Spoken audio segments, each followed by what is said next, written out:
그 월급에 잠이 와?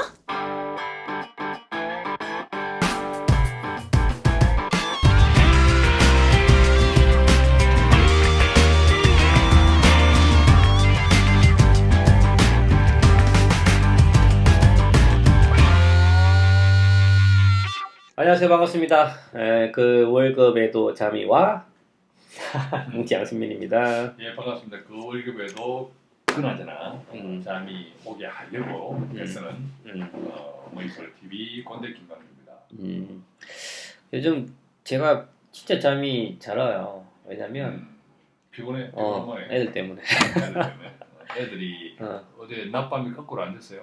많이 바뀌어서 저는 그래서 되도록이면 이제 첫째를 제가 이제 전담 마크를 하고 둘째를 우리 와이프가 담당을 하는데 첫째를 일부러 빨리 재우는 거지. 그러니까 9시 10시 되면 자버려. 그냥 나랑 같이 누워버리는 거지.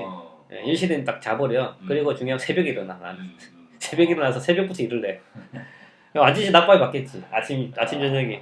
참, 이 전담 마크를 한다고 네. 거기 안 들어가는 건 아니지만 그래서 아이 이 천방지축 어디로 튈지 모르는 네. 우리가 다 지금 이 방송을 청취하시는 분들도 공감하시는 분들이 많겠지만 어디로 튈지 모르는 천방지축 아이들을 전담 마크하는 것만큼 이 피곤한 일이 없어. 참 예전에 그 부모님들 아니 어르신들이 얘기했거든. 너가 알을 키워봐야 부모 심정 안다 이런 얘기했는데 참 그 말이 맞네. 쉽지 않네. 그리고 요즘은 너무 힘들어. 이런 얘기하는 꼰대는 또 야 뭐 애 키우는 게 뭐가 힘들어 알아서 잘 크긴데 이러면 이 꼰대인 거지. 그게 진짜 꼰대인 거야. 미래의 꼰대는 어떻게 얘기해야 돼요? 애 키우기 힘들어 이러면 어떤 식으로 대답해야 미래의 됩니까? 꼰대는 애 키우기 힘들어 이러면 뭐 똑같은 말이지 뭐 애 키우기 뭐 힘들어 이렇게 이야기해야 되는 거지 뭐. 그렇구나. 답이 없네. 그래서 보시면 참 요즘 뭐 저출산 대책이라고 많이 나오죠. 그래서 최근에 웃긴 거 하나 나왔죠. 미팅 주선을 한다는 얘기도 좀 있고 정부에서 그 다음에 각종 그 육아를 위한 정책도 쏟아지고 있고 그리고 이제 또 뭐 여러 주택들이 여러 가지 대책이 쏟아지고 있는데 핵심은 뭐냐면 그분들이 결혼 안 하는 이유는 하나예요. 보면 집값이 비싸서 결혼을 못 하겠대. 진짜 그게 대부분이 이유 중에 하나예요. 그 말미는 뭐냐면 집값에 대해서만 해결해주면 신혼부부들한테 그러면 깔끔하게 저출산의 문제도 해결될 수 있다는 거지. 어쨌든 네. 정부도 애를 쓰겠지만 결과적으로 보면 지금처럼 해마다 전세 작업, 전세 가격 또 이렇게 폭등하고 할 때가 사실 없었어요. 네네. 특히 이게 뭐 사실 신혼부부들이 우선은 전세부터 시작하는 것이 그냥 기본인데 과거에서 쭉 보면 네. 지금은 전세에서조차 제대로 시작할 수가 없어. 그럼 어떻게 결혼해? 전세 들어가려고 빚을 처음부터 매덕을 안고 들어가지. 어떻게 결혼해? 그러니까 결혼식 좀 늦어지고. 그러니 다들 애도 안 넣으려고 하고 그렇죠. 아마 지금 이런 뭐 신혼부부 출산을 앞당기고 결혼을 장려하기 위해서 이런 정책을 짜는 당국의 그런 담당자들이 결혼을 한 번도 안 해본 사람들인 거예요. 미성년자들이 앉아서 그런 제도를 짜고 있나? 아니면 완전 꼰대들이야. 완전 꼰대. 완전 꼰대. 완전 꼰대. 완전 꼰대. 내보다 그래서 한 꼰대들. 자 그런 의미에서 오늘 우리가 말도 많고 탈도 많은 주택 청약 종합 저축에 대해서 간단하게 한번 짚어봅니다. 그래서 뭐 이제 아까 초기에 말씀하신 사회초년생들 이제 결혼 앞두신 분들은 이 통장을 입사와 동시에 그냥 타겟식은 기본적으로 만들어요. 왜냐하면 안 하면 안 될 통장인 줄 알고 실질적으로도 그렇게 광고도 하고 있고 머스트헤브 아이템 중에 하나인 거죠. 근데 중요한 건 이걸 가지고 있으면 집이 많이 되는 줄 알아. 말 그대로 주택을 청약할 수 있는 대출이니까.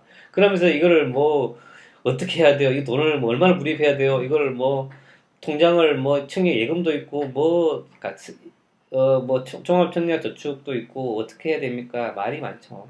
근데 그러니까 좀 알고 하자고 우리가 이거에 대해서 주택 청약 저축에 대해서. 그래서 한번 보시죠. 자, 우선은 요즘 이제 극단적으로 이야기하면 돈만 있으면 집 사요. 그죠? 이제 통장의 문제가 아니라 돈만 있으면 극단적으로 집을 사요. 거기서 돈 있어도 뭐 어떤 좋은 단지 같은 경우에는 경쟁률이 세서 만드는데 하는 사람도 있겠지만 사실 그런 단지들은요 엄청 비싸. 엄청 비싸다는 특징이 있어요. 그러니까 우리가 이제 그런 단지에 청약하는 사람들은 또 좀 연령대도 다르고 대체적으로 보면 어지간한 데에서는 어지간한 지역에서는 돈만 있으면 사요. 자, 그런데 주택 청약 종합저축이 꼭 그래서 꼭 주택하고만 결합되는 것만은 아니다. 그래서 우선 우리가 두 가지로 그래도 이제 주택 청약 종합저축이니까 주택에 관련된 부분 이걸 좀 터치해보고 그다음에 꼭 주택이 아니더라도 또 어떤 부분이 활용 가치가 있는지 이 두 가지로 나누어서 좀 정리해보죠. 그러면 일단은 뭐부터 얘기 해드릴까? 일단 1순위가 되죠. 그래서 일단은 뭐 1순위. 그 분양 받으려면 통장이 필요하죠. 청약 통장이. 예, 그래서 청약을 위함인데 그 중요한 건 집을 사는 방 중에는 분양만 있습니까? 필요주택 매입도 있고, 예, 많아요. 되게 많아요. 그 청약주택 필요한 통장이 많고 미분양도 늘렸어. 그러니까 이걸 이사지만 무조건 분양을 받을 수 있어. 그거는 아니야. 예, 원래 그냥 선적은 있는 게 맞다라는 거고. 왜냐면 1순위가 그냥 한 1년만 지나면 다 1순위 되죠. 그렇지. 반대로 이야기하면 1순위의 변별력이 없어졌어. 그렇지. 과거에는 청약 그 1순위 조건이 최소한 2년을 가입을 하고 여러 가지 조건들이 있겠지만 지금은 1년만 유지시 가입을 하면 된다라는 거. 공공주택 같은 경우는 6개월만 이상만 가입시 신청할 수 있다라는 거지. 6개월 1년만 지나면 무조건 1순위다. 그렇게 하다 보니까 대부분 1순위죠. 그렇게 하다 보니까 청약저축이 남발이 되는 거고 그게 어떻게 되냐면 너도 나도 일단 청약부터 해보자 라면 청약 경쟁률이 높아졌다는 거죠. 청약 경쟁률이 세 자리에서 100대 1 나오죠. 실질적인 거래는 없다. 이거 잘 생각하셔야 돼요. 통장이 많으니까 누구나도 쓰다 보니까 청약 경쟁이 높아지지만 실질적인 계약률은 공개를 안 합니다. 그래서 그 청약률만 높다고 해서 야 이거 대박이다 그게 아니에요.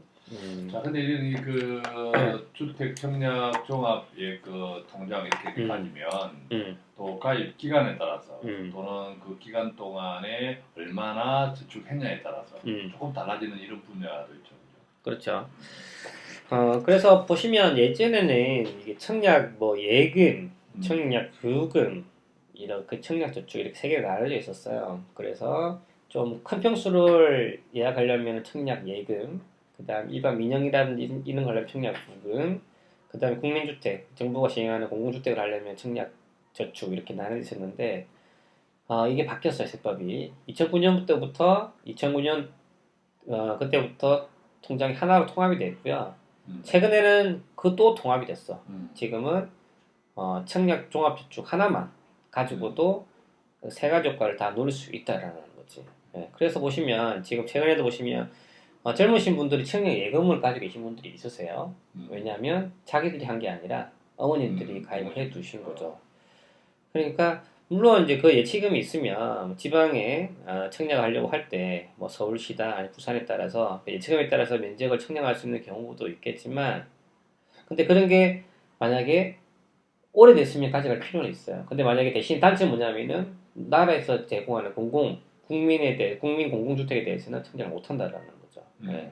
그래서 일단 포괄적인 의미로 그 부분적으로 하나 대한 혜택을 받기 위해서는 가져갈 필요가 있다라는 건데 전체적인 좀 넓은 포괄적인 의미에서 보면 청약에 대한 제한이 있을 수 있다. 그럴 경우에는 만약에 결혼을 하잖아요. 부부가 혼자 있을 때 집을 분양 안 받잖아. 대부분이 결혼을 하면 그럼 부부가 두 명이 될 거잖아. 그러니까 통장을 각각 가지고 있을 경우가 있어요. 그러면 청약 예금이 부분적인 것 혜택이 있다면 만약에 부부가 동시에 다 청약 예금을 가지고 있다. 그러면 어떻게 된다? 한 명만 살리고 한 명은 청약 저축으로 갈아타시는 게 유리하시겠죠. 네. 무주택 가지고 있다고 좋은 게 아니에요. 그러니까 활용도를 보시면서 두 개 다 가지고 있다면 하나만 예금으로 가져가고 하나는 그 이번에 신규로 나온 종합청약저축으로 가져간다면 선택 범위가 다양하게 되는 거지. 조금 더 다양하게 부부 각각의 카드를 각각 쓸 수 있다.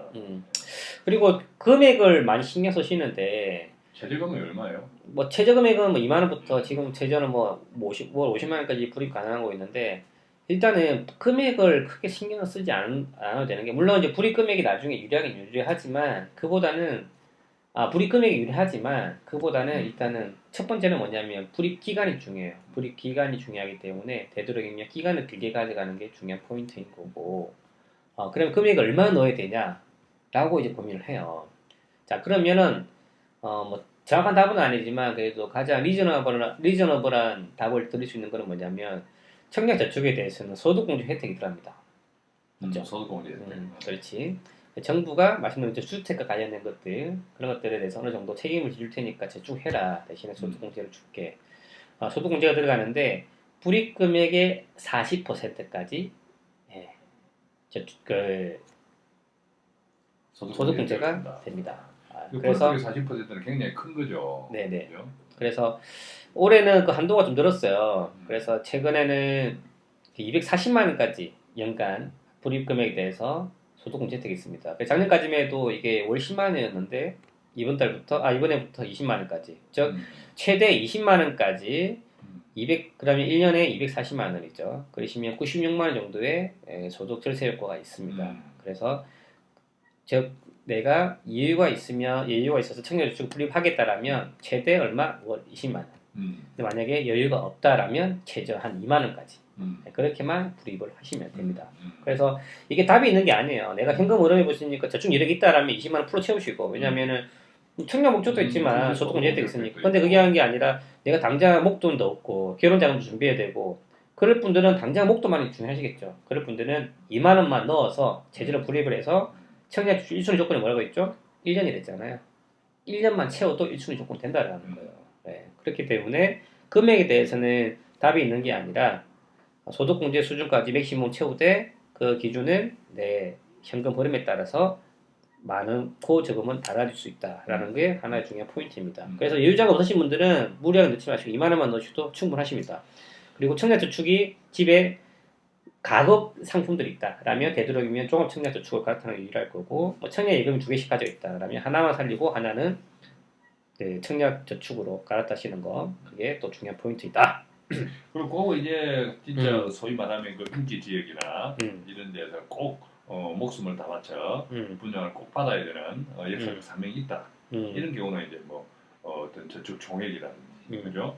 또 그 가점제가 적용되는 그 지역이 있기 때문에 납입 횟수라든지 이런 것들을 좀 전략적으로 잘 봐야 될 필요가 있겠지만 전체적으로 보면 꼭 그래야 되는 사람들이 비율적으로 보면 아주 적다. 그리고 이제 청약 이제 가점제라는 게 보면 그거거든. 보면 그 청약 통장 뭐 불입금액이라는 것도 중요하지만 중요한 건 그보다 큰 게 뭐냐면 실수요자들을 위함이기 때문에 무주택 기간이라든지 아니면 애들 얼마나 있느냐 그런 것들이 더 중요해요. 가점자들이. 그래서 실수요를 위함이기 때문에 내가 실수요도 해당 안 되고 즉 쉽게 말하면 무주택 기간이라든지 부양가격도 작고 그럴 경우라면 뭐 이걸 통장에 큰 의미는 없을 수도 있다. 요즘 우선순위가 조금 이제 특별히 적용받는 그런 이렇게 사람들이 많죠. 좀 뭐 신혼부부, 그렇지 신혼부부 때 많죠. 뭐 유공자 뭐 할 것 없이 참 그게 셀 수 없이 많더라고. 그렇죠. 그래서 청약저축을 저는 생각이 그래요. 뭐 이에 대해서 뭐 여러 가지 뭐 반박하시면 되시겠지만 저는 어차피 시간 지금 이번 올해 지금 뭐 그 분양 건수 지금 10년 이내에 최고죠. 그러면 2, 3년 뒤에 다시 또 엄청난 공고를 들어올 거고 어차피 시간 지나면 미분양은 넘쳐날 거예요. 자 그렇기 때문에 청약저축으로 청약 시대는 끝났다라고 해도 저는 그렇게 생각합니다. 그래서 청약저축에 대해서 큰 의미를 주시지 말고 어차피 미분양은 많을 거다. 그렇기 때문에 그러면 왜 그걸 가지고 있어야 돼?